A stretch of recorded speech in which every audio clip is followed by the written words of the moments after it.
Hello YouTube, back once again with my film reviews, and the other night I saw the last big movie of 2016, that being Rogue One, a Star Wars story, and, yeah, I'll talk about this movie. First let me say quickly, just know this about me, I am by no means an uber fan of the Star Wars property. I think they're good movies. I think, Episode 4 and 5 are, like, perfect examples of, like, action-adventure, like, space adventures, But besides that, though, like, I've never been an Uber fan. I think they're just good. I like them. But, like, I'm always happy to watch them. But I never got into the extended universe or any of that stuff.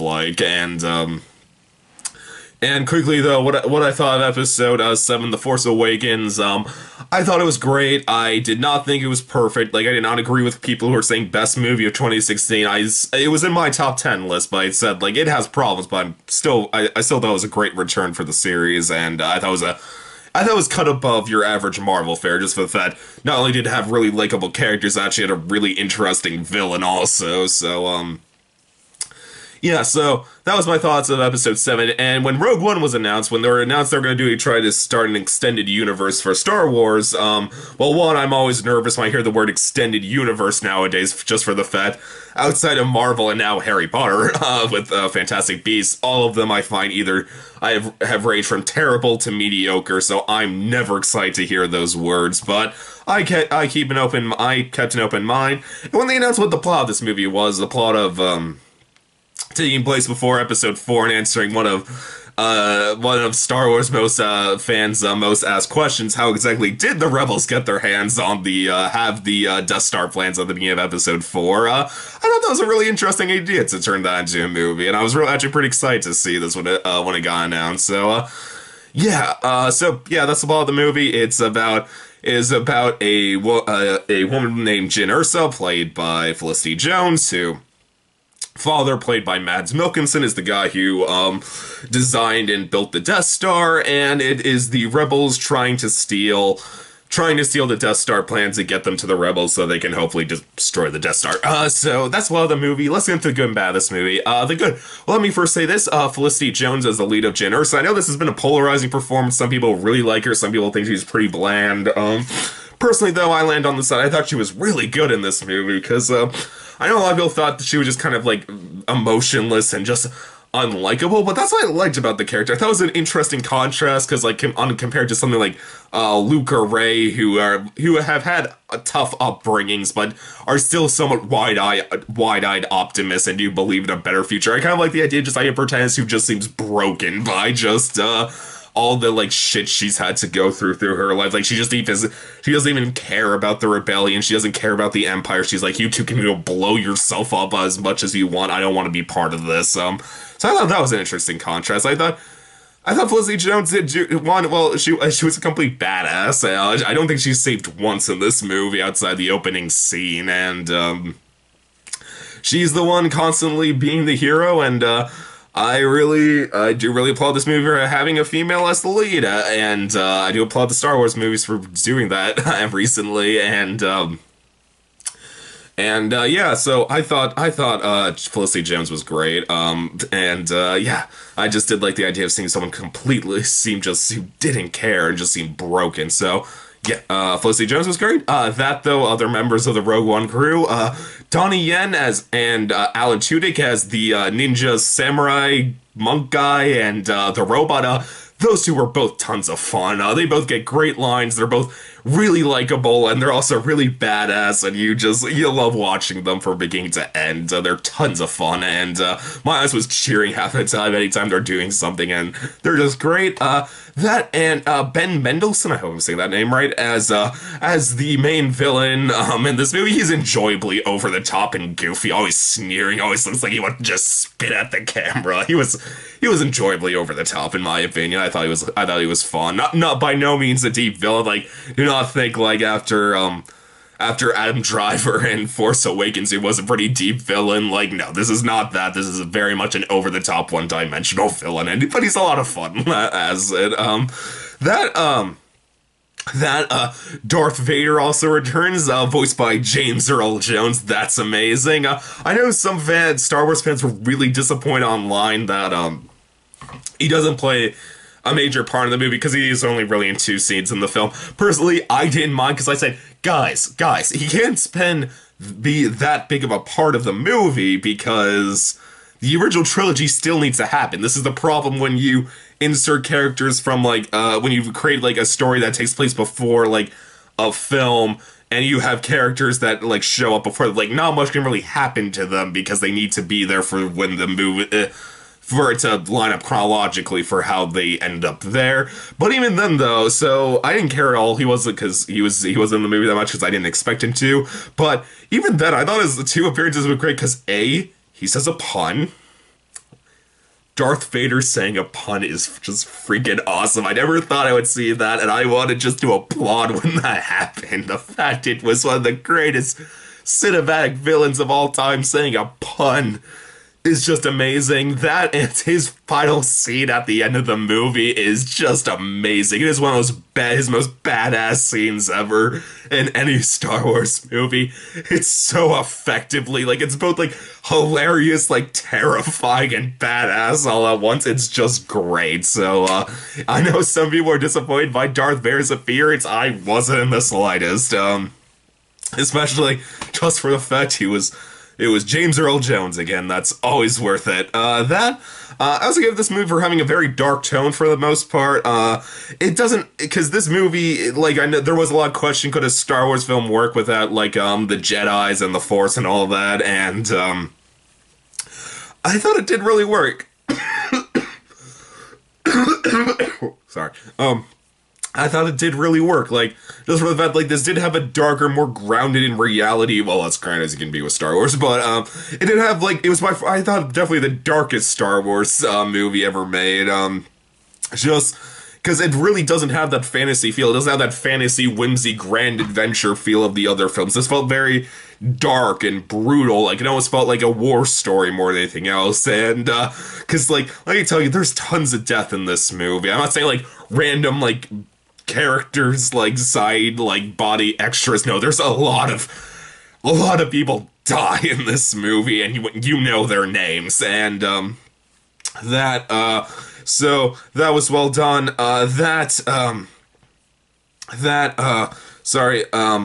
Sorry, just looking at my notes. I was not giving credit to this. While the plot of this movie was, like, gives you what you expect, it's them trying to get the plans to the Death Star. I also gotta give this movie credit for the fact it retcons one of the greatest jokes in cinematic history. Like, just because we all make the joke of, why exactly could Luke shoot one bullet into the Death Star and it just blows the entire thing up, and everyone makes fun of that. I've never been one of those people to really get into it because I've always been like, oh, it's just the fantasy element to the Star Wars movie. Like, even then though, I can help it sometimes for like, yeah, why is this Death Star designed that way? They give reason to it in this movie, and I was pretty surprised. It is a really well done retcon. I gotta give them credit with how they did that. So that was really clever.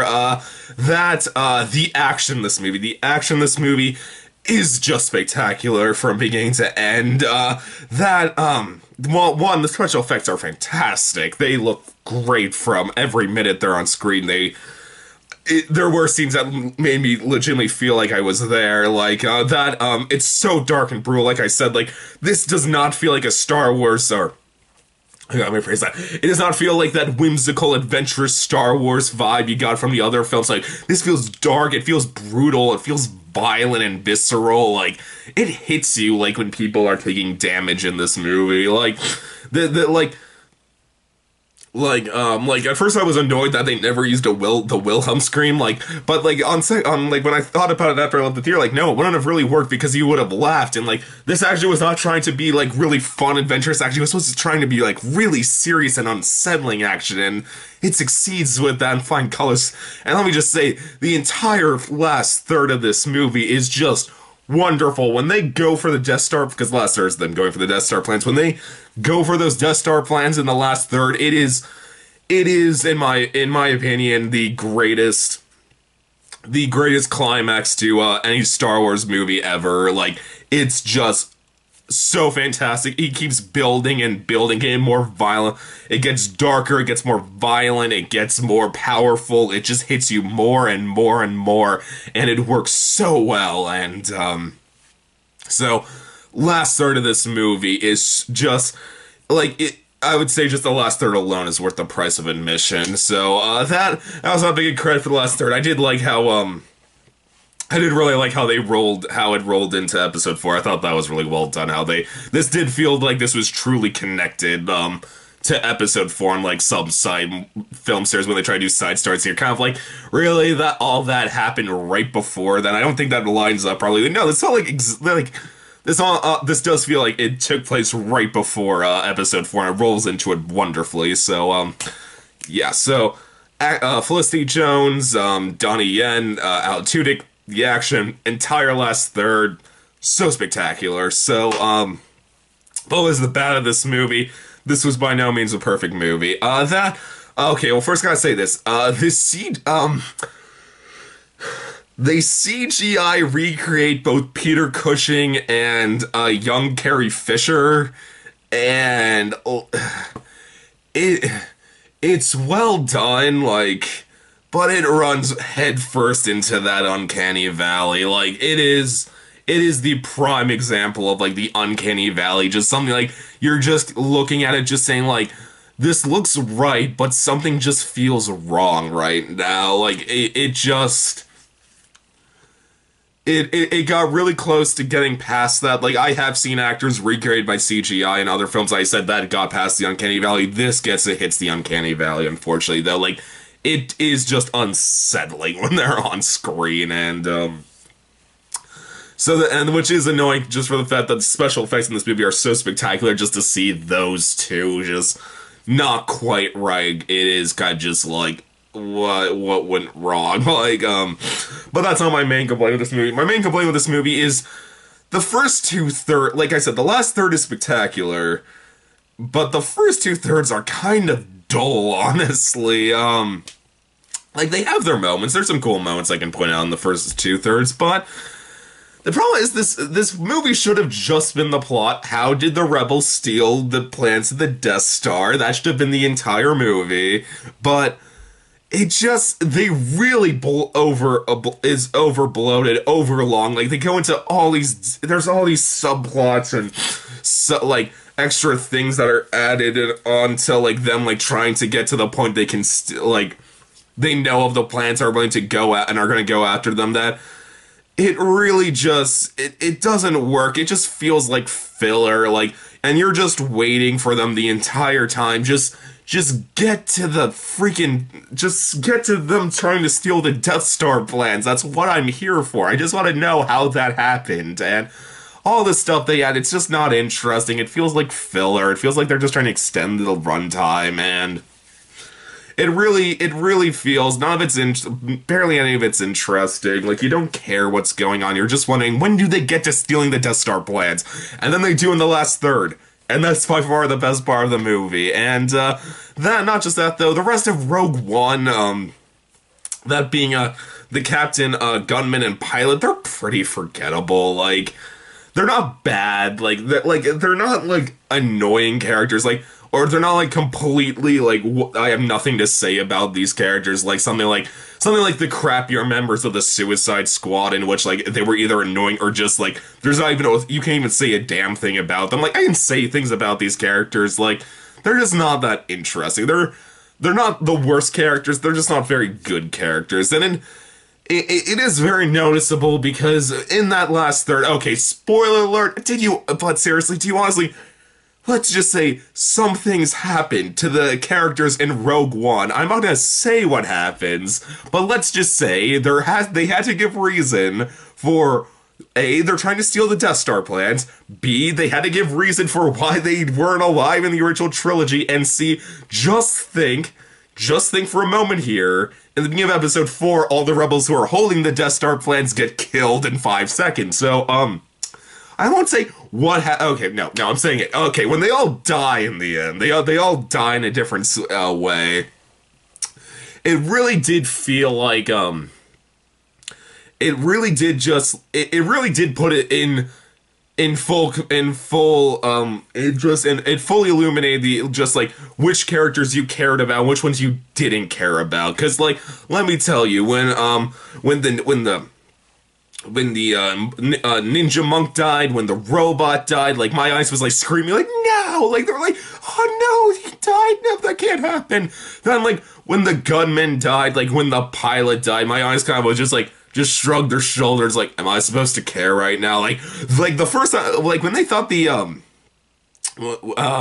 when the pilot, I mean, sorry, not, when the captain died, there was someone in my eyes who laughed. Like that's how little. Sorry, that's how little he cared about this guy. He laughed when he died. So, and I didn't care at all. It's like, am I supposed to care right now? But and then at the end when Felicity Jones finally bites the dust at the end, like I heard people in my heads like tearing up, like I was feeling kind of teary eyed myself seeing her bow out, but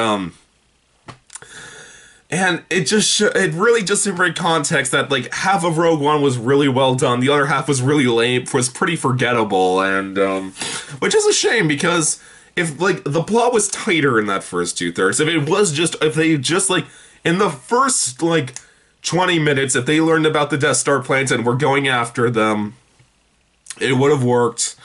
I think this movie would have worked a lot better, but it's just all that over bloated plot, like something about like assassination attempts and like rebels and like what like right and wrong and like if they should like take the risk and that and the fact that like you're not with the most like Rogue One hasn't fully assembled yet. And you're with some of the duller, like basically the captain. Besides Felicity Jones is the main character, and like I said, he's one of the lamer members of Rogue One. Like if you had the better members from the word go, it would have worked. I think it would have worked more, and because honestly, I can't see anyone saying this is their favorite Star Wars movie. But I can easily see someone saying this is their favorite Star Wars climax because, like I said, the climax of this movie is spectacular. And so, in conclusion, I'm going to be giving Rogue One, a Star Wars story, a very solid 3.5 out of 5. I really liked it on the whole. It's really well done. It's a dull first two-thirds, but like I said, that last third is just spectacular.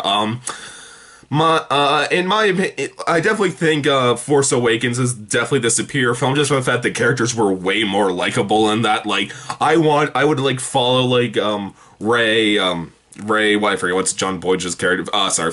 Ray, Finn, Poe. I would follow them across the I want to follow these guys across the galaxy. Like, I was super invested in like interested about what was going on with Adam Driver's character. But in this movie, it's half the characters I like. The other half I could really take him or leave him. So yeah, like someone like a friend of mine said the best. Like he said, like it's kind of like this, like Force Awakens, like it's just consistently just on like this level of greatness, great not fantastic, like great not fantastic, like. From me to end, it just kind of stays on that level. While Rogue One, it kind of starts down in decent, like it's still well made, and it just kind of like it's good. And then like when the last third it hits fantastic, but you have to it's a for 2/3 of not that interesting, but still though.